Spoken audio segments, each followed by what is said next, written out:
Hello everyone, welcome to rise ups daily answer writing club. ഇന്ന് നമ്മുടെ daily answer റൈറ്റിങ്ങിൻ്റെ second day ആണ്. ഇന്നലെ ഫസ്റ്റ് ഡേ നമ്മൾ GS3 ഒരു ക്വസ്റ്റ്യൻ ഇറിഗേഷനുമായി ബന്ധപ്പെട്ട ചോദ്യം ഡിസ്കസ് ചെയ്തിരുന്നു. ഇന്ന് നമ്മൾ എടുത്തിരിക്കുന്നത് GS1 ഒരു ചോദ്യമാണ്. ഓക്കെ, സോ 2023 ഒരു 10 മാർക്ക് ക്വസ്റ്റ്യൻ ആണ്. Will see the question: do you think marriage as a sacrament is losing its value in modern India? ഇപ്പോൾ ചോദ്യം കേൾക്കുമ്പോൾ തന്നെ മനസ്സിലാവും GS1 ഇന്ത്യൻ സൊസൈറ്റി എന്ന് പറയുന്ന നമ്മുടെ സൊസൈറ്റി എന്ന് പറയുന്ന ടോപ്പിക്കിൽ വരുന്ന ക്വസ്റ്റ്യൻ ആണ്. സോ സൊസൈറ്റി എന്ന് പറയുന്ന ടോപ്പിക്ക് നമ്മൾ അപ്രോച്ച് ചെയ്യുമ്പോൾ നമുക്കറിയാം നമ്മൾ അടങ്ങുന്ന നമുക്ക് ചുറ്റുമുള്ള ആൾക്കാരടങ്ങുന്നതാണ് Indian society.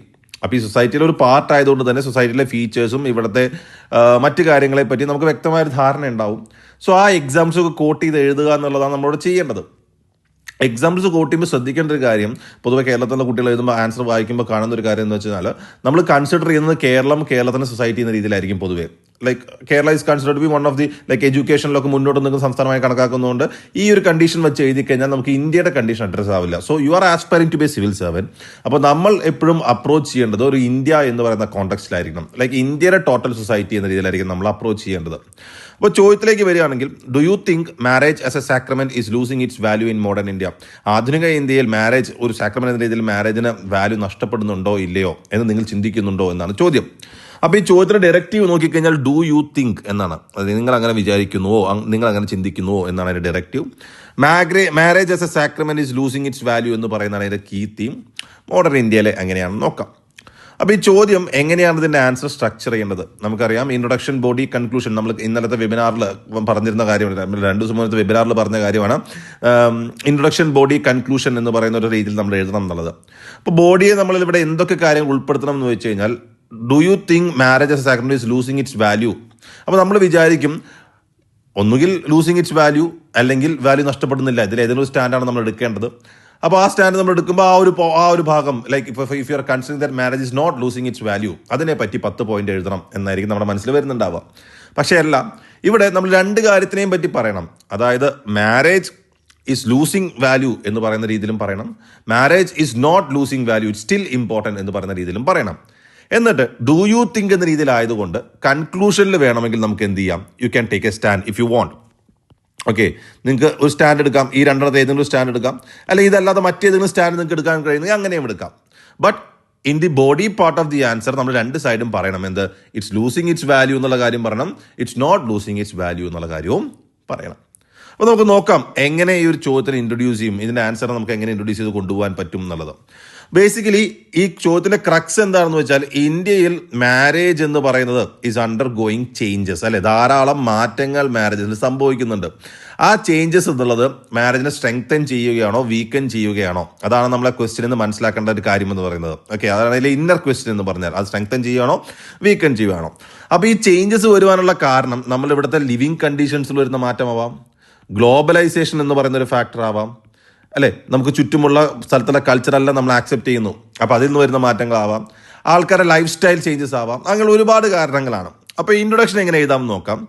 Globalization and westernization have influenced the institution of marriage in India, leading to some dilution of traditional values, especially in cosmopolitan cities. എന്താ പറയുന്നത്? ഗ്ലോബലൈസേഷൻ, വെസ്റ്റേണൈസേഷൻ, ഇതുകൂടാതെ ലൈഫ് സ്റ്റൈൽ മാറ്റങ്ങൾ എല്ലാം തന്നെ എന്താണ്, ഇന്ത്യയിലെ ഇൻസ്റ്റിറ്റ്യൂഷൻ മാരേജിനെ ഇൻഫ്ലുവൻസ് ചെയ്തിട്ടുണ്ട്. ആ ഇൻഫ്ലുവൻസിന്റെ ഭാഗമായിട്ട് കുറച്ച് ഡൈലൂഷൻ, അതായത് ട്രഡീഷണൽ വാല്യൂസിന് കുറച്ച് ഡൈലൂഷൻ വന്നിട്ടുണ്ട്, എസ്പെഷ്യലി അർബൻ സ്ഥലങ്ങളിൽ. However, marriage continues to be regarded as a sacred celebrated bond. അല്ലേ? നമുക്ക് വയസ്സിൽ മാരേജിൽ ഒരുപാട് മാറ്റങ്ങളൊന്നും നമുക്കറിയാം.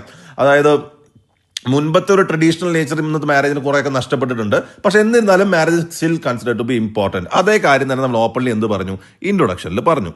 ഇനി ഞാൻ പറഞ്ഞല്ലോ, നമുക്ക് ഈ ക്വസ്റ്റ്യൻ എഴുതുന്ന 2 പാർട്ട് എന്തൊക്കെയാണ്? Marriage is losing its value എന്ന് പറഞ്ഞ കാര്യം എഴുതണം, marriage is not losing its value എന്നുള്ള കാര്യം എഴുതണം.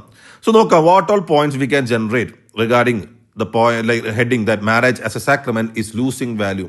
വിവാഹത്തിന് മുമ്പത്തെ വെച്ച് നോക്കുമ്പോൾ വാല്യൂസ് നഷ്ടപ്പെടുന്നുണ്ട് എന്നുള്ളത്.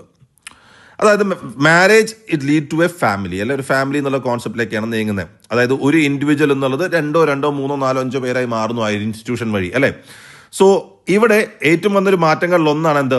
Rice in self centered values. അതായത് ഇൻഡിവിജ്വലിസം എന്ന് പറഞ്ഞൊരു കോൺസെപ്റ്റിലേക്ക് നമ്മൾ കൂടുതലായിട്ട് വരുന്നത്. അല്ലേ? അതായത് മാരേജ് എന്ന് പറയുന്നതിനേക്കാളും ആൾക്കാർ ഒരു സെൽഫ് സെൻട്രിക് ആയി മാറുന്നത് ഇന്ത്യൻ സൊസൈറ്റിയിൽ നിന്ന് കാണുന്ന ഒരു മാറ്റമാണ്. നോക്കുക, individual autonomy and personal preference taking precedence in marital decisions illustrating a transition towards a society where personal choice are valued more than age old traditions. അല്ലെ, നമ്മൾ പേഴ്സണൽ ചോയ്സ് ആണ്. മേ ബി നമ്മുടെ എഡ്യൂക്കേഷൻ്റെ കേസിലാവാം, കരിയറിൻ്റെ കേസിലാവാം, അല്ലെങ്കിൽ വേണ്ട I want to live as a single എന്ന് പറയുന്ന പേഴ്സണൽ ചോയ്സ് ആൾക്കാർ ഇപ്പോൾ എന്ത് തുടങ്ങി, പ്രിഫർ ചെയ്ത് തുടങ്ങി. അതായത് ട്രഡീഷണലി ഇങ്ങനെയൊക്കെ ആയിരുന്നു, ഇത്ര വയസ്സിൽ കല്യാണം കഴിച്ച് ഇത്ര വയസ്സിൽ അങ്ങനെ ജീവിക്കുന്നതിൽ നിന്ന് ആൾക്കാർ ഓരോരുത്തരും എന്താണ് നമുക്ക് സ്വയം തോന്നുന്നത്, നമുക്ക് വേണ്ടതായി തോന്നുന്നത്, അത് ഫോളോ ചെയ്യുന്നതിൽ ആൾക്കാർക്ക് മാറിയിട്ടുണ്ട്. അപ്പോൾ അതെന്താണ്, മാരേജ് എന്ന് പറയുന്ന ഇൻസ്റ്റിറ്റ്യൂഷനിൽ മാറ്റങ്ങൾ കൊണ്ടുവന്നിട്ടുണ്ട്. അതൊന്ന്. Then career versus marriage. പണ്ടൊരു സമയത്ത് എങ്ങനെയായിരുന്നു, ഒരു പെർട്ടിക്കുലർ ഏജ് ആകുമ്പോൾ മാരേജ് നടത്തുക അല്ലെങ്കിൽ കല്യാണം കഴിക്കുക എന്ന് പറയുന്ന കോൺസെപ്റ്റിൽ നിന്ന് ഇന്ന് പ്രിഫറൻസ് കൂടുതൽ എന്തിനാണ്, കരിയറിനാണ്. May be your studies, higher studies, നിങ്ങൾ ആഗ്രഹിച്ച ജോലി, മേ ബി അല്ലെങ്കിൽ നിങ്ങളൊരു ഓൺട്രപ്രണർ ആണെങ്കിൽ നിങ്ങൾ ആഗ്രഹിക്കുന്ന ലെവലിൽ ബിസിനസ് ഉയർന്നതിന് ശേഷം മാത്രം കല്യാണം കഴിക്കുന്ന രീതിയിലേക്ക് മാറി. Okay, earlier marriage was the central requirement. Central requirement എന്തായിരുന്നു, മാരേജ് ആയിരുന്നു. ഇന്ന് പക്ഷേ എങ്ങനെയാണ്, കരിയർ പ്രോഗ്രസ് ആണ് സെൻട്രൽ റിക്വയർമെന്റ്. അല്ലെ, marriage is delayed for career progress. അതായത് നമുക്കതിന് ഇവിടെ വേണമെങ്കിൽ റിപ്പോർട്ട് കോട്ട് ചെയ്യാം. അതായത് ഏകദേശം ഒരു 2000 to 2005 വരെ ഇന്ത്യയിലെ ആവറേജ് മെയിലിന്റെ മാരേജ് ഏജ് എന്ന് പറഞ്ഞാൽ സംവർ അറൌണ്ട് 23 ഇയേഴ്സ് ആയിരുന്നു.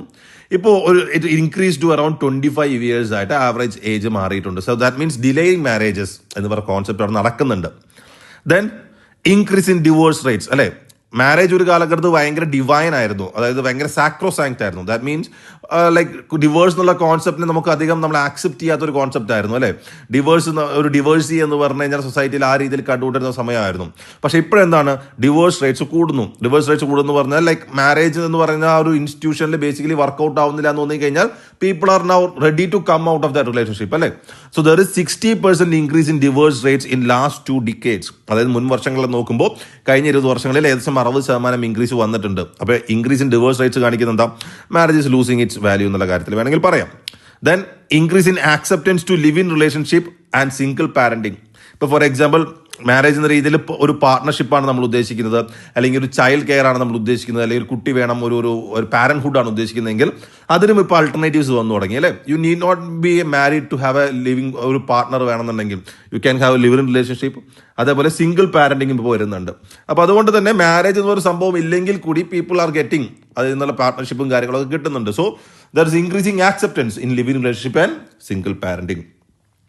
അതേപോലെ legal sanctions widening the marriage concept. മാരേജിനുള്ളിൽ തന്നെ ഇപ്പോൾ right to privacy, inter religious marriage, അല്ലെങ്കിൽ ഡീക്രിമിനലൈസേഷൻ ഓഫ് അഡൾട്ടറി. അതായത് സുപ്രീം കോർട്ട് അല്ലെങ്കിൽ ഇത്തരത്തിലുള്ള ജുഡീഷ്യറി ഇടപെട്ടുകൊണ്ട് തന്നെ, അല്ലെങ്കിൽ ലെജിസ്ലേഷൻ ഇടപെട്ടതുകൊണ്ട് തന്നെ മാരേജിനുള്ളിൽ കൂടുതൽ കാര്യങ്ങളിലേക്ക് കൊണ്ടുവരുന്നുണ്ട്. ഇപ്പോൾ റൈറ്റ് ടു പ്രൈവസി, ഇപ്പോൾ ഹസ്ബൻഡ് ആൻഡ് വൈഫ് എന്ന് പറഞ്ഞാൽ അതിൽ റൈറ്റ് ടു പ്രൈവസി ഉണ്ട്. ഹസ്ബൻഡും വൈഫിനായാലും എല്ലാ കാര്യങ്ങളും പറയണം, മുമ്പത്തെ പോലെ അങ്ങനെ നിർബന്ധമില്ല. ഇന്റർ റിലീജിയസ് മാരേജ് പ്രൊമോട്ട് ചെയ്യുന്നു. അല്ലെങ്കിൽ decriminalisation of adultery 2018 one of the important supreme court verdict ആയിരുന്നു ഡീക്രിമിനലൈസേഷൻ ഓഫ് അഡൾട്ടറി എന്ന് പറയുന്നത്. അപ്പോൾ ഇതെല്ലാം വേണമെങ്കിൽ എന്ത് പറയാം, ഒരു പരിധിവരെ മാരേജിനെ വീക്കൻ ചെയ്തു എന്നുള്ള രീതിയിൽ പറയാം. അപ്പോൾ മാരേജ് ഈസ് ലൂസിങ് വാല്യൂ എന്ന രീതിയിൽ we can generate some points. അപ്പോൾ ഇതൊരു സൈഡ് പറഞ്ഞു കഴിഞ്ഞാൽ പിന്നെ പറയേണ്ടത് എന്താ, marriage is still having its importance. അല്ലേ, ഇപ്പോഴും അത് ലൂസിങ് വാല്യൂ എന്ന് പറയാനില്ല, it still holds its importance. എങ്ങനെയാണ്, ഇന്നത്തെ കാലത്തും marriage is considered to be a major milestone in the individuals life and forms the base of family life in Indian society. അല്ലേ, ഇന്നും ഒരു ഇൻഡിവിജ്വൽ ലൈഫിൻ്റെ ഒരു മേജർ മൈൽ സ്റ്റോൺ. അതുകൊണ്ട് തന്നെ കമ്മ്യൂണിറ്റി സൊസൈറ്റിയിൽ പ്രഷറൊക്കെ കൂടുതലായിരിക്കും. ലൈക്ക് ഇഫ് യു ലൈക്ക് ഒരു സോ കോൾഡ് ഒരു വെഡിങ് ഏജ് അല്ലെങ്കിൽ മാരേജ് ഏജ് എന്ന് പറഞ്ഞ ഏജ് നമ്മുടെ സൊസൈറ്റി സെറ്റ് ചെയ്തിട്ടുണ്ടല്ലോ, അതിന് മുകളിലേക്ക് ഒരാൾ പോയി കഴിഞ്ഞാൽ ആൾക്കുണ്ടാകുന്ന സൊസൈറ്റിയിൽ പ്രഷർ. എന്തുകൊണ്ടാണ്, മാരേജ് എന്ന് പറഞ്ഞാൽ സംഭവിക്കണം എന്ന് പറഞ്ഞൊരു മൈൽ സ്റ്റോൺ ആയിട്ടാണ് സൊസൈറ്റി കാണുന്നത്. അത് മാത്രമല്ല ഇന്ത്യൻ ഫാമിലി ലൈഫിൻ്റെ ബേസ് ആയിട്ടും കണക്കാക്കപ്പെടുന്നു ഇപ്പോഴത്തെ കാലത്തും.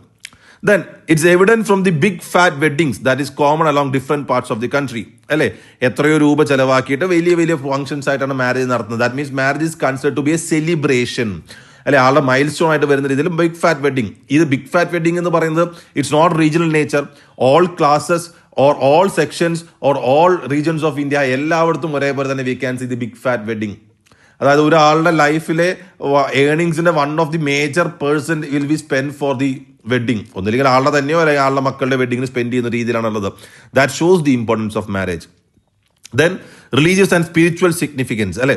ഏതൊരു റിലീജിയൻ വിശ്വസിക്കുന്ന ആളായിക്കോട്ടെ, ലൈക്ക് ഒരു റിലീജിയണൽ ട്രഡീഷൻ അല്ലെങ്കിൽ ഒരു റിച്വൽ അല്ലെങ്കിൽ ഒരു കസ്റ്റം പ്രകാരമാണ് മാരേജ് എപ്പോഴും മുന്നോട്ട് കൊണ്ടുപോകുന്നത്.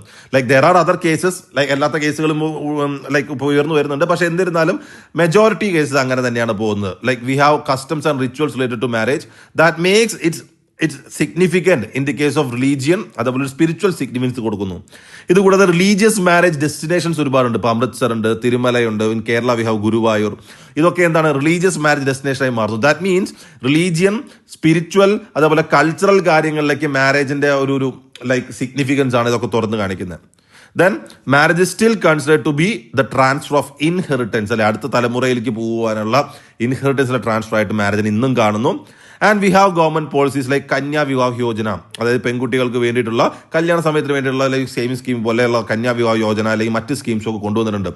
This shows that government is also considering marriage as a significant milestone. So this stands testimony to the fact that marriages are encouraged at the policy level. അപ്പോൾ ഇവിടെ നമുക്ക് എങ്ങനെ പറയാൻ പറ്റും? Marriage still holding its importance. അപ്പോൾ ചോദ്യത്തിൽ പറഞ്ഞാൽ രണ്ട് സൈഡ് നമ്മൾ പറഞ്ഞു. Marriage is losing its importance എന്ന കാര്യവും പറഞ്ഞു, ഈ സ്റ്റിൽ ഹോൾഡിംഗ് ഇറ്റ്സ് ഇമ്പോർട്ടൻസ് എന്നുള്ള കാര്യവും പറഞ്ഞു. അപ്പോൾ നമുക്കിതിനി കൺക്ലൂഡ് ചെയ്യണം. എങ്ങനെ നമുക്കിത് കൺക്ലൂഡ് ചെയ്യാൻ പറ്റും? ലൈക്ക് ഒന്നുകിൽ നിങ്ങൾക്ക് ഓപ്പൺലി പറയാം എന്ത് മാരേജിന് ഇമ്പോർട്ടൻസ് നഷ്ടപ്പെട്ടു അല്ലെങ്കിൽ നഷ്ടപ്പെട്ടിട്ടില്ല എന്നുള്ളത്. പക്ഷെ നമ്മളെപ്പോഴും we always prefer a balanced approach. കൺക്ലൂഷനിൽ ഒരു ബാലൻസ്ഡ് അപ്രോച്ച് പറയുന്നതായിരിക്കും നല്ലത്. അപ്പം മാരേജ് ബേസിക്കലി അതിന്റെ ഇമ്പോർട്ടൻസ് നഷ്ടപ്പെട്ടതിന് ഉപരി the concept of marriage is undergoing some changes, അല്ലെങ്കിൽ ഒരുപാട് മാറ്റങ്ങൾ സംഭവിക്കുകയാണ് ചെയ്യുന്നത്. ലൈക്ക് കാലാനുസൃതമായ മാറ്റങ്ങൾ, സൊസൈറ്റിയിലുള്ള മാറ്റങ്ങൾ അത് മാരേജിലും പ്രതിഫലിക്കുന്നു. അങ്ങനെയാണ് സംഭവിക്കുന്നത്. അപ്പോൾ ആ മാറ്റങ്ങളിൽ ഏതെങ്കിലും ഒരു നല്ല ചേഞ്ച് പറഞ്ഞുകൊണ്ട് നമുക്ക് വേണമെങ്കിൽ കൺക്ലൂഡ് ചെയ്യാം.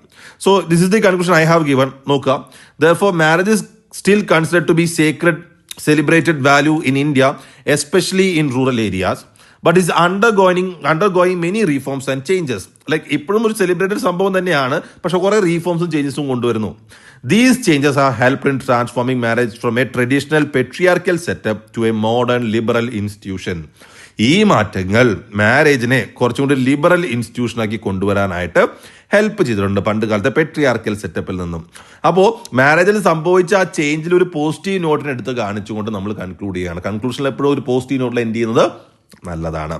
അപ്പോൾ ഈ രീതിയിൽ we can hit this question. ഈ ക്വസ്റ്റ്യൻ ലൈക്ക് നമ്മളിപ്പോൾ നിങ്ങൾ പ്രിപ്പറേഷൻ്റെ ഒക്കെ ഇനീഷ്യൽ സ്റ്റേജിൽ കടന്നു പോകുന്നതുകൊണ്ടാണ് നമ്മൾ ഇതിന് സിമ്പിൾ ക്വസ്റ്റ്യൻസ് എടുക്കുന്നത്.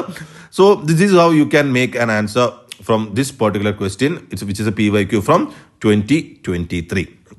Okay, പോയിന്റ്സ് വളരെ നിങ്ങൾക്ക് അറിയാവുന്ന പോയിന്റ്സ് തന്നെയായിരിക്കും എല്ലാം. കാരണം എന്ന് വെച്ചാൽ ഇതെല്ലാം നമ്മൾ ഡേ ടു ഡേ നിങ്ങൾക്ക് അറിയാം. ഇതിൽ പുതുതായിട്ട് ഒരു കണ്ടന്റ് ആയിട്ടൊന്നുമില്ല. പക്ഷേ ഈ പോയിന്റ് ഇങ്ങനെ പ്രസന്റ് ചെയ്യുക എന്നുള്ളതാണ് skill. That's what we are going to earn by daily writing answer. Okay, daily answer writing practice വഴി നമ്മൾ എന്ത് ചെയ്യുന്നത് ഗെയിൻ ചെയ്തെടുക്കേണ്ടത്. Okay, so all the best, keep writing.